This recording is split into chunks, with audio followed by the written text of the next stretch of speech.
This is AL Thick Madame. So before I get started, just in case somebody cares, I'm just going to show y'all what this shirt says. It's just an ode to the coffee sippers and all that other good stuff. I thought it was funny.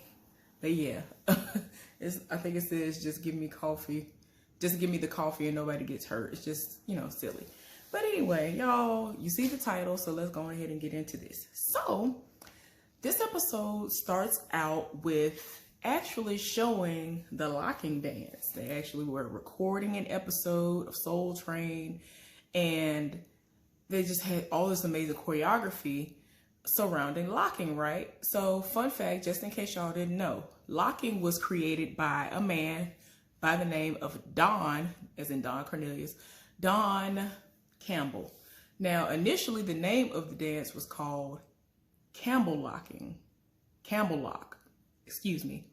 But yeah, you know, I mean, you can name whatever you want to name it. You the one created the dance, so I didn't blame him. But you know, now they just go by locking. But yeah, it originally was called Campbell Lock.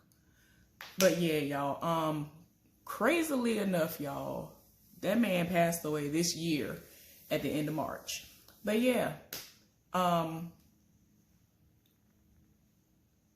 the people who were featured on this show that they were depicting, they were the lockers, and you know, he's, you know, the leader of all of them. He's the one who created the dance, all that stuff. And I know a lot of people really, if they didn't watch the old episodes or if they weren't around in that era, during that time when that, you know, that time when Soul Train was on, because you know Soul Train has evolved over the years and all that. If you weren't around and watching Soul Train back then, you wouldn't have seen that. So a lot of people were probably introduced to it when they would see Fred Berry. If I'm not mistaken, Fred Berry is the actor who, I think he passed away a while back. His character was on What's Happening Now, and a lot of people like imitated him, and for him to be as big as he was, like, people were just so surprised they could move like that. And I'm just like, y'all gonna learn one day. But anyway, I just figured I'd give y'all a little fun fact or two about what was going on. So yeah, that's what was going on at the beginning of the episode. But this was the crazy thing, y'all. So they showed like a little moment where they were showcasing like all the dancers and all that. I was like, yes, I'm here for this. Man, they're still filming or whatever, right? Don arrives, and Don Cornelius, that is, he arrives and he's actually getting into it with Don Campbell off to the side. And so Tessa is like back in the back where the camera stage manager, or whatever the, you know, correct terminology is for that person, is supposed to be, you know, the person who says camera one, do this, whatever. And she's getting onto him because she's like, look, you ain't doing your job. And he was like, I am doing my job. She was like, apparently not. And they kept panning over, like, you know how on the show they'll show one area, they show the people dancing, they show the person who's up there singing, if anybody's singing at that moment, but they kept panning throughout the audience or whatever. Then they kept panning over to Don. Both of the Dons are over in the corner, obviously arguing.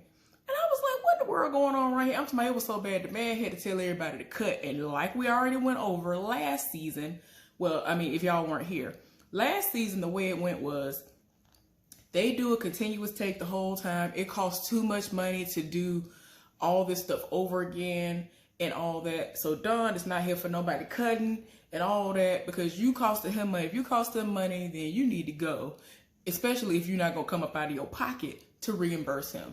But anyway, y'all, so Tessa is like done with it. She walks across the room to see what is going on, and it's just to the point where he was like, I'm done. Don Campbell was like, I'm done, I'm out of here, because Don Cornelius that went off on him and was like, you over here using my name. And he was like, I made it because of my talent, because in the past he did kind of get his start, so to speak, you know, as far as gaining popularity is concerned, with his association to being on Soul Train. A lot of people lived for him or whatever, cool. But he went out and he, you know, did things, and he ended up being in the group, you know, a part of the group, or forming the group called the lockers and all that stuff, and all of them are doing the same thing. And Dawn went off on this man, told him, any money that you've been making, that needs to be my money too. You need to have, you basically told him, you need to run me all that money because you are making your living and going on all these shows and getting all this notoriety off of my back and off of my name, because nobody would have heard of you had it not been for this show. So they get into it, and he was like, that ain't what it's finna be, and I'm not giving you nothing, and I don't owe you nothing, and I am me, and I've gotten where I've gotten because I do what I do, and I do it well. So he done set it off, and he done left, and he said, y'all, come on. So they left out the building, right? Cool. Crazy. I was just like, oh my gosh. Y'all, and like even before that, before Dawn got there, like I said, they were filming just fine. Dawn was waiting for this businessman. His name is either John or Don Sims. I think his name is John Sims. Whatever. His last name is Sims. He was waiting on him in his office with his business partner. And they're talking, and they've been waiting for a long time. Don got impatient, and he goes up to the receptionist's desk, and he's talking to the girl, and he's kind of trying to bribe her, and she trying to act like she don't know who he is or what Soul Train is. And he was like, well, you know, here's my card. I have a club. And basically was like, you know, let me bribe her to see if we can speed up the process and, you know, let her know that she could get in for free and, you know, come party or whatever she want to do.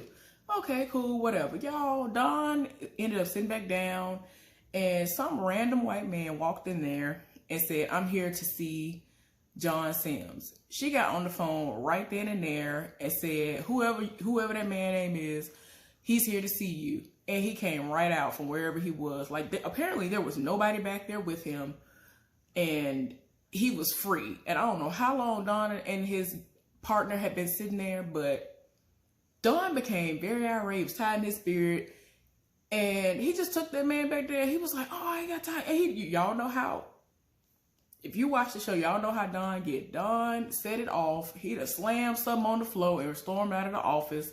And so the voice for him, the person who's supposed to speak up for him because he's white. And, you know, that's kind of the reason why he kind of, you know, gravitated to him anyways, because back in that time, ain't nobody trying to hear nothing nobody black got to say, especially if you trying to dominate and make money. Ain't nobody got time for that. Like, that's just what the reality of the situation was. They went over that last season.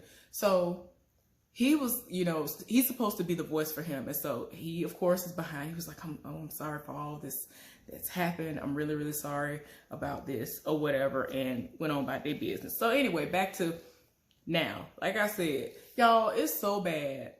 Don had rolled up, right? The guard that's on duty, apparently there's only one guard. First of all, how dare you? There's only one guard, y'all. The guard that set it off, he was like, hey, you're doing amazing things. This show is really, really picking up and taking off. So, you know, on the days that you film and you do these shows and these shots, can you look into getting some more guards to help me, because it's a whole lot of people out here. And Don was like, what you mean? Why would I go in my pocket and pay more people to do what you already do? And he sped off. I was like, oh Lord. So he done came in, and that's when all that stuff eventually happened between him and Don Campbell.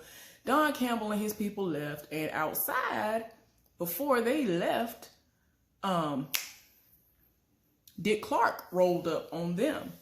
And so since Don Cornelius was in his feelings, he went outside to clear his head, and, you know, you could tell when his migraines was about to come on, or he coming off of a high, or a mixture of both. So he went out there to, you know, sniff a little bit and do what they do. And he looked over across the parking lot, and he sees Don Campbell shaking hands with Dick Clark, and he gets mad instantly. So he barges over to him before Dick Clark can get into his car, and he was like, okay, what is that all about? And they went back and forth, and he was like, look, I was putting black people on TV before your little show came along. So Don Cornelius took offense to that, and Dick Clark was like, you're a one-trick pony. And he said something about how the Lockers were going to be on tour with Frank Sinatra and all this other stuff. And he was just like, he was just livid, because he was just like, how you going to come on my set and take my dancers And he looking at him like, well, apparently they ain't yours. But anyway, but yeah, they got into it, and Clark read him, and it was just crazy. So anyway, he tired. He is real tired in his spirit, y'all. So anyway, back to the line. There's a line of people outside waiting to get in, hoping that they'll get a chance to be able to dance. Flo shows up late. She's a regular, and they just wanted some other people. Apparently, they already know that, you know, you might get a chance to be chosen. So there's a really long line of people who think that they'll be able to get chosen. So Tessa comes out, and she picks a few women and like 1 or 2 guys. And when she's about to go back in, she spots Simone. Simone is in the line, and Tessa realizes that it's her. And she was like, you know, I heard that, you know, you were in New York. I didn't hear you came back or none of that. So they talking, and you know, everybody knows the deal. And so Tessa was like, I know you're an amazing dancer. You know you're an amazing dancer, but we ain't got no spots for no singers. So if you're here for that, just know that I'm not casting singers. So it just is what it is when it comes to that. So anyway, JT went to this place, which I later on found out was I guess the record label where that A&R exec that attacked Simone works. He went up in there. And so he tried to play it off like he was a delivery guy who was delivering flowers to somebody. And he was like, oh, well, I misplaced the card that goes with these flowers. And I'm sure that if I saw the directory, I would be able to, you know, figure out who it's supposed to go to. I'm pretty sure I'll be able to do that. So she is dumb. And I'm like, girl, you dumb. She dumb. And she's sitting up here going through a drawer, and he walk off. And they end up going into a flashback. They show JT being somewhat approached and, you know, how do I want to say it? He's kind of being tested by Gerald to see, you know, if he has the chops for being a bouncer. And he was like, look, you have to be able to spot whether or not these people had weapons and all this other stuff. And he was like, yeah, you weren't able to spot that I had a weapon on me. And he told him that his coat is like tailor-made and all of that. And he showed him where his gun was at. So then he proceeded to pick up a drink and was like, you know, come over here and try to take my gun from me. You know, try to get it. You know what I'm saying? Because you're going to have to do that if you're going to do the job that you're trying to come and basically audition for. Y'all, he rolled up on him. And then he politely like knocked the drink out of his hand. And he did retrieve the gun, but he was not thinking about the fact, which is very, very true. If somebody is bold enough to roll up and have one weapon on them, they probably have more than one. So he pulled a switchblade knife on him, and it just is what it is. And so he was like, well, maybe you ain't cut out for this. And one of his, you know, friends, I don't remember if it was the dude who got killed last time, because like I said, this was a flashback. What's his name? Willie? I don't know if it was Willie or not, but the person was like, man, go ahead and give him another chance. And so he was like, yeah, he might not be cut out for this. But Gerald really saw something in him, and he ended up hiring him for that job. So that didn't even matter at that point. So anyway, y'all, back to the A&R situation, because like I said, it was a flashback. Y'all, he done went up in there. So one of the white guys came in there, because y'all already know that the guy, I don't know why his name escapes me, but the black A&R exec that Simone tried to talk to in order to get her music and her career going. He the one who tried her. She broke his nose and all this other stuff. So one of the other guys that was there, who probably is over that A&R exec, he came in the room. He was like, what are you doing? JT, you know, took him out, handcuffed him, and, you know, made the guy go on by his business, or he put him to the side. So old boy thought he was going to call the police or security. And he was like, yeah, you might not want to do that considering what happened the last time you were here when you saw Simone Clark. So he ended up hanging up the phone because he already knew what time it was. It was like, what do you want? So, you know, he gave him a little talking to. And later on, he went on by his business. So anyway, y'all, Gerald, as you already know from the last episode, he is like kind of doing this underground, behind the scenes gambling situation. So it looks like a mini casino in a random part of the Soul Train Club, and it's going on, and Don is actually there later on in that day, and JT then told him, you know, he's here. And so he was looking at him like, well, don't let him come back here then. You already know he's here. Don't let him know that what we got going on back here. And don't let him come back here. So anyway, y'all, while he was there, Ruby appears, which doesn't surprise me. And y'all know Ruby is somewhat of a Nikita type situation. If y'all ever saw the TV show Nikita, somewhat like that, and like an assassin and all this other stuff, like she do the most, kind of like Black Widow-ish, all that stuff. So anyway, she appears, and you know, you could tell that Dawn is intrigued, and they later on were gonna leave and, you know, go on by their business. Well, that didn't pan out because Gerald rolled up when they was about to leave and was like, what's going on here? And he did not, you know, specify that he knew her like that or whatever, but you know, he did pull him to the side and was like, you know, all I'm gonna say is you need to be careful and watch your back. So Dawn, in turn, after everything was going on, as far as him being done having the little small talk with Gerald, he was like, okay. She was like, well, I guess I'll get going. And he was like, I can tell you trouble. And so she was like, how's that? Like, what you mean? Did he have something to say? And so he was like, no, I could just tell you you're trouble. So she went on about her business. And Dawn is kind of looking like, okay, I don't know what's going on there, but okay, I'm going to keep my eyes open for that. Anyway, so since that situation didn't go down, because you already know Dawn was going to try to spread some butt cheeks and thighs, and that didn't go down for him. So the stupid heifer, that was the receptionist at that place, ended up coming through and having sex with him. Well, I guess he went and got cleaned up, and I was like, what is going on here? And I looked in her face. I said, that was the girl that was the receptionist. Y'all, tell me why. Dawn was looking at her like, yep, you can get your drawers and get out. Like, he picked her drawers up and like threw them in her face. And so she was like, what? You really gonna do me like that? She was like, you weren't trying to rush and we were having sex. And so he was like, well, I know you enjoyed it. So, I mean, it ain't like it was an inconvenience to you. Like, Dawn be reading. But anyway, and then like you heard a horn honk. Man, he just sat up here and called a taxi or one of his drivers to take her home and everything. Like, she is mad that she has been played. It's like, girl, what you thought this was? And then like he found out that, of course, she was like, well, I knew who you were. I mean, she did the most. She was like, you were the guy who was like, Soul Train. Like, she knew everything. I'm like, of course you know. You're young. But anyway, y'all, Tessa is working late at the office. Well, I want to say the office.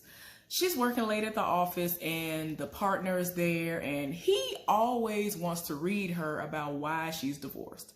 So she was like, I don't know why everybody think he left me. In actuality, I'm the one who left him.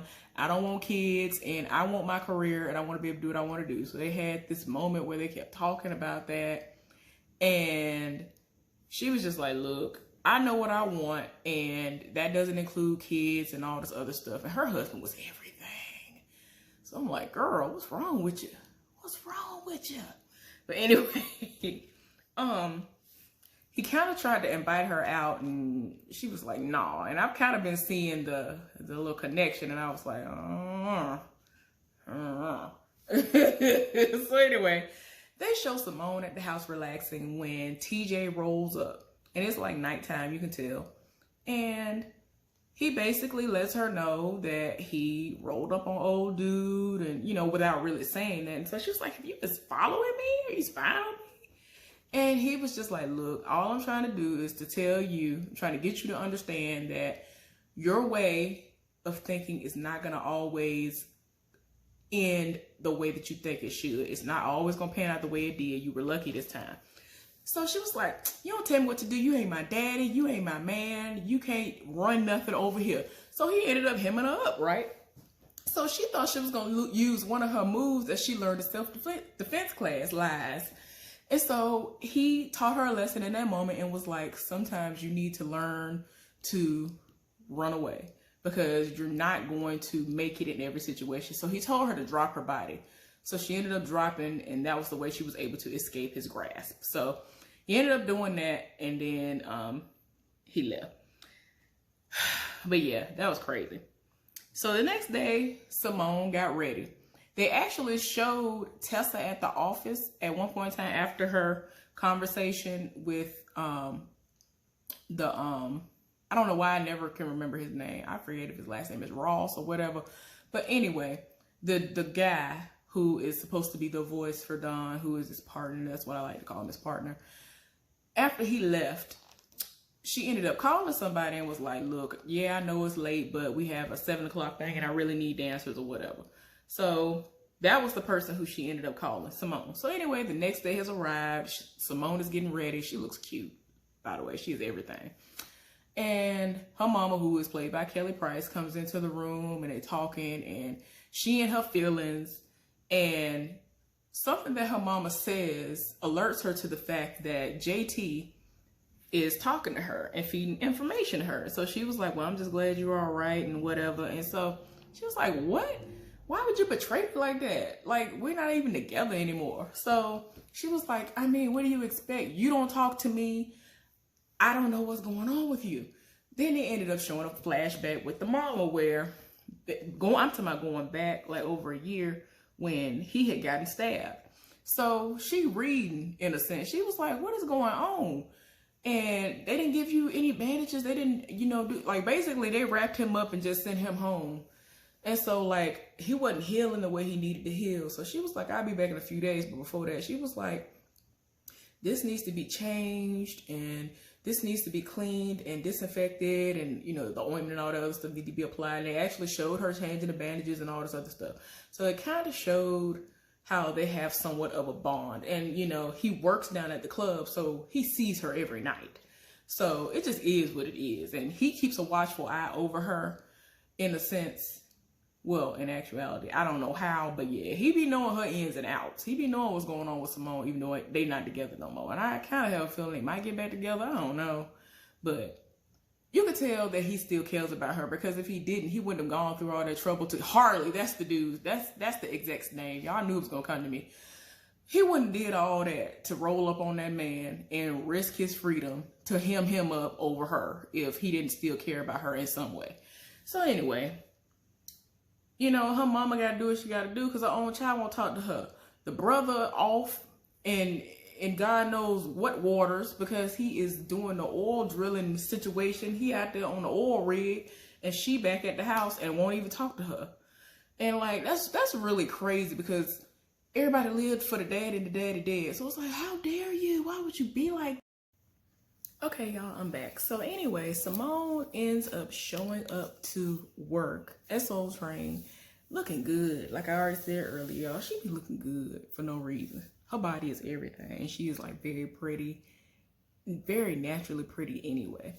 So she shows up and like I already told y'all before, she saw Flo. They had exchange of words. She was being petty to my tell your brother I said, hey. Like, girl, I'm surprised she didn't snatch her right then. But anyway, they are being prepped for what's gonna happen, because this is like a random time, an early start time.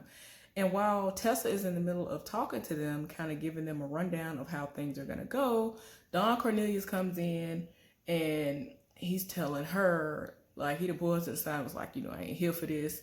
He don't like no last minute stuff. It feels like a ran down, like, after party cleanup type situation. Like, this is the after fact type of a moment. Like, he is not here for that last minute mess.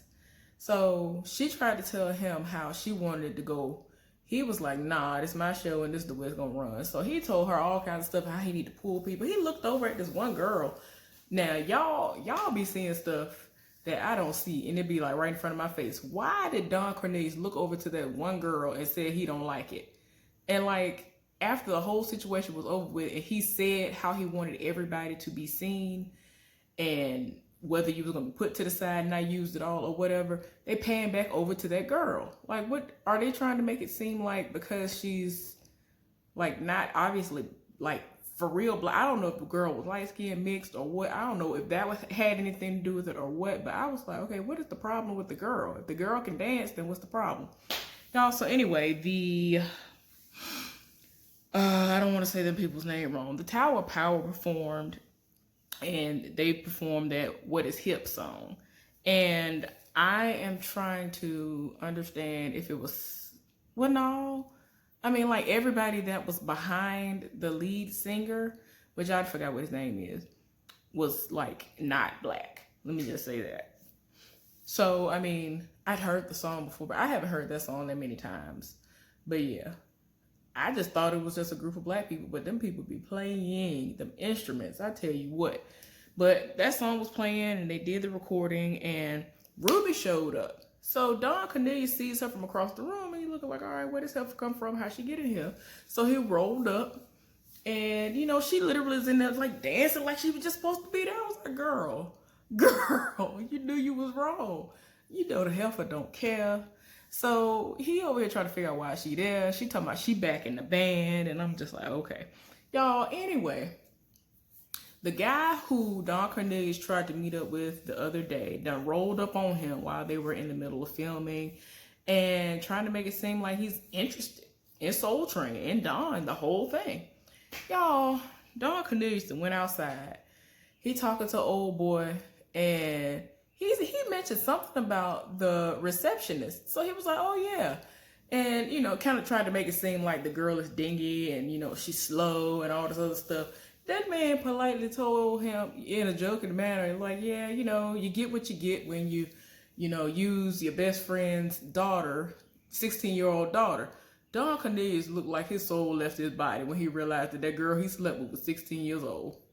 And I'm looking like, even though this was a reenactment and possibly a completely fictitious moment, that girl looked underage. Like, even if she had been 18, I'd been like, girl, you still look too young. Ain't nobody got time. You ain't carding nobody. She probably don't even have, I don't know. I was about to say she probably don't even have a fake ID. I don't know that to be true or not, but whatever. I was just like, sir. Anyway, so Ruby is out in a parking lot, and this white guy rolls up, and it's obviously a payola situation. So before Gerald even mentioned that, he rolled up and he got in the car, an old dude looking like, okay, what's going on here? And he looking kind of scared. And she just tell the guy to go on about his business. So what happened was, Ruby was outside of some radio station where she met this, I guess he was a shock jock.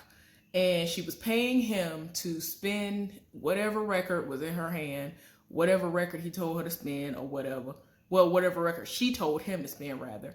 And gave him an envelope full of money. And so after the dude went on about his business, you know, because she told him to just run or whatever, go on about his business, Gerald is tired. He want to know, like, for real, okay, what's going on? What you going to do? Like, Gerald is being very vigilant. Don't nobody have time. This heifer is running amok. And he was like, that's payola. And she trying to figure out why he worried about what she got going on. And he was just like, look, I got my eye on you. And so she was like, I bet you do. And so she was like, look, I'm out for a few days, but we can resume, this situation when we get back. And he was like, oh, I look forward to it. He got out the car and went on about his business. So I'm just like, Lord. So anyway, Dawn ended up going back inside the club, and they playing the song by the Ohio Players. Fire. Fire. Yes. I like that song. Ohio Players is everything. I listen to music like that all the time, especially on a good old Saturday. Feel good music. But anyway, he went back in the club where he was kind of led to a table, and guess who was sitting at the table? Elton John. And before they even said it was him, I already knew it was him. Like, Elton John, y'all already know. He just kind of has a way of dressing, and it's like, you know it's him before you even see him. Even though the actor was not the real Elton John, I just knew it was him. So Elton John is talking to him, and he was like, I'm a big fan. And so Elton John, Don Cornelius was like, what? He was like, yes, I love your show. I know all about you. I watch your show all the time. Us Brits, we love your show. And, he wanted to know when he come on and perform, and Don Cornelius is just looking like, what you mean? Y'all, Don Cornelius is in his feelings, like in a good way though. He's looking like, wow, I can't believe this is happening, like all this good fortune. Man, tell me why old boy Sims is across the room. Don Cornelius excuses himself and goes straight over there and is like, okay, what is the issue? Are you in all of a sudden now because you've heard that Elton John wants a piece of me or what? So he was like, does it even matter? Does it matter? People want to see you, and at least we can get that view. Just imagine how many views you'll get for that show. Just imagine how many people are gonna tune in once they find out he's gonna be on the show. Like, everybody already knows about that money. Everybody already knows about the money. It's already about the greed. Always about that money. We already know that. So I'm just like, you know, because he really was in his feelings. He was like, are you here for me? Are you here for him? I'm just like, why you keep going off, wasting your breath? Why? But anyway, that was all that happened in the show. I already told y'all I cannot help these like recap reviews along on this, but the show is so good. Like, every single scene is like everything. Anyway, if you haven't been watching this show, how dare you? Y'all need to watch it. Catch up from last season, or if you haven't started yet, go ahead and get started with just 2 episodes in. But anyway, hopefully you enjoyed this. I'll see you later. Bye.